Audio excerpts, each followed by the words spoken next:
Leadership is not what you do, and it's not what you say. It's how we make people feel. Think about that. First and foremost is how do we feel? Do we feel confident? Do we feel secure? Do we feel on purpose? Do we feel deliberate? Do we feel courageous? First and foremost, right? They're the traits. Are we feeling those traits within ourselves?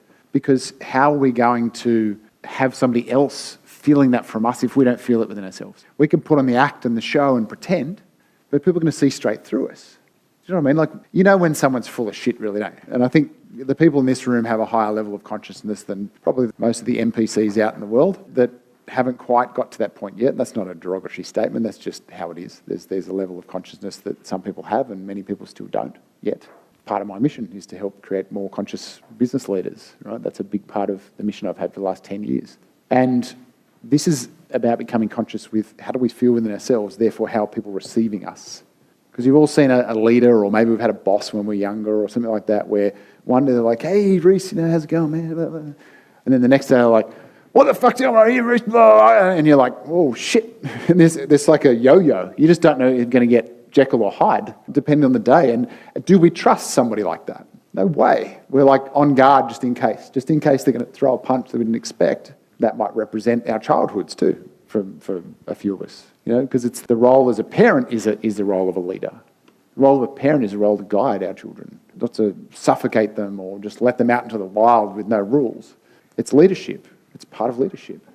Leadership is such an important part of everything that we create. Everything that's reflected back to us is a direct reflection of how we show up. We are creating a mirror. So whatever we're seeing, whatever we've created, it's because of who we were being. I said it before. What we have today is a reflection of who we were being yesterday. So if we change who we are today, what's going to happen tomorrow? That's going to be different.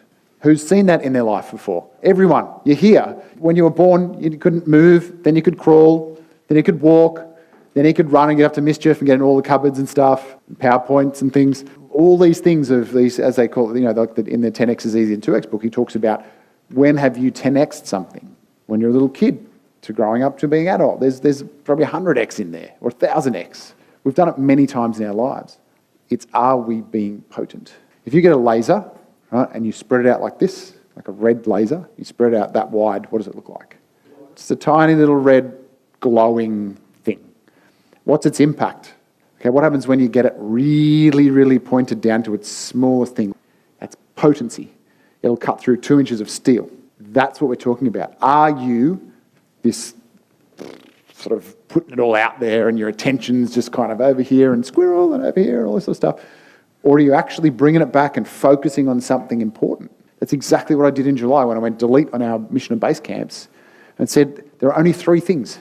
1, Inner Circle's delivering massive impact and changing lives, and it has 100 members that every single one of them is growing, developing towards having a freedom business. Every single one.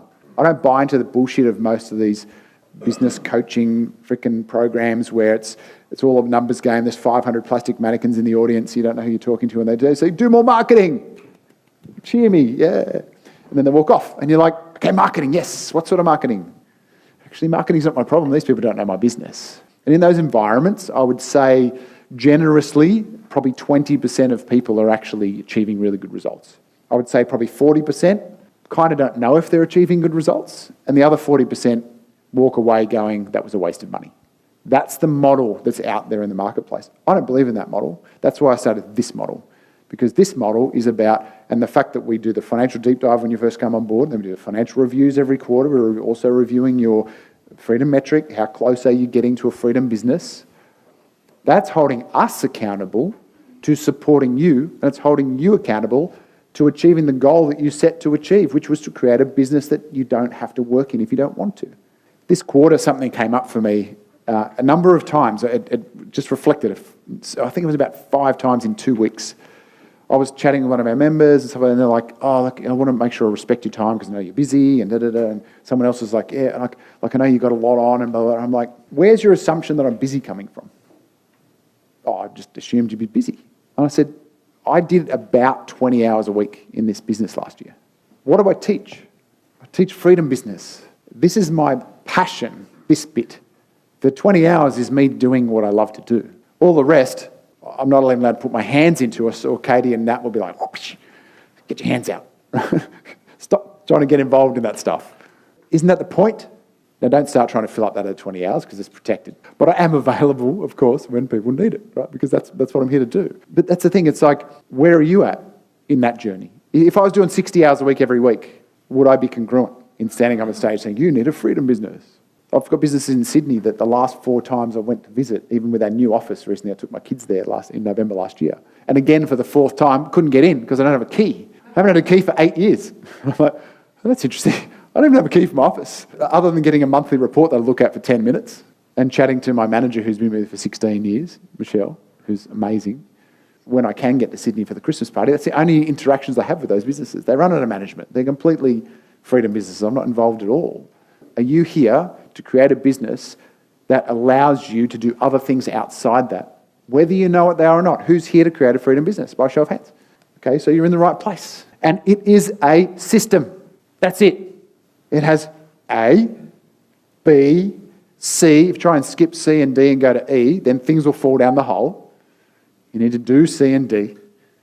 And then some of those you need to keep repeating every single quarter until it gets freaking boring, and not squirrel onto something else because it's boring, and then you stop doing those, and then holes start to appear.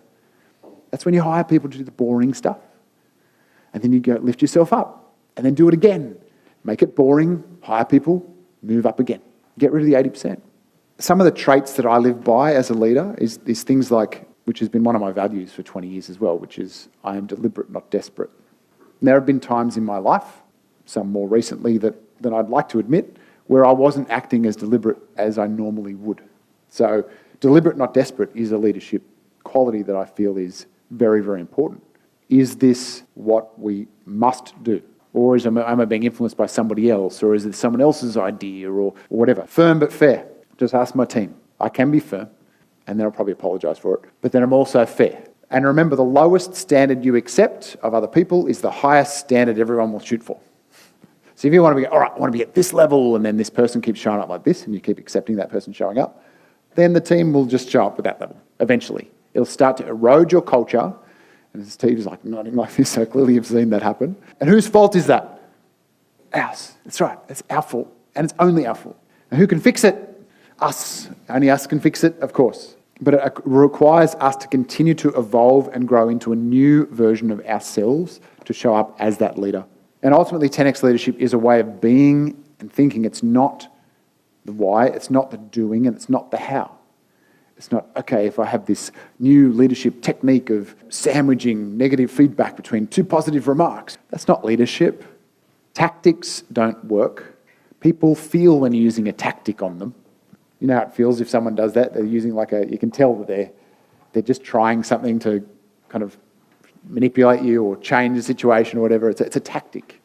It's not authentic. It's not genuine. It's not meeting you as a person to person.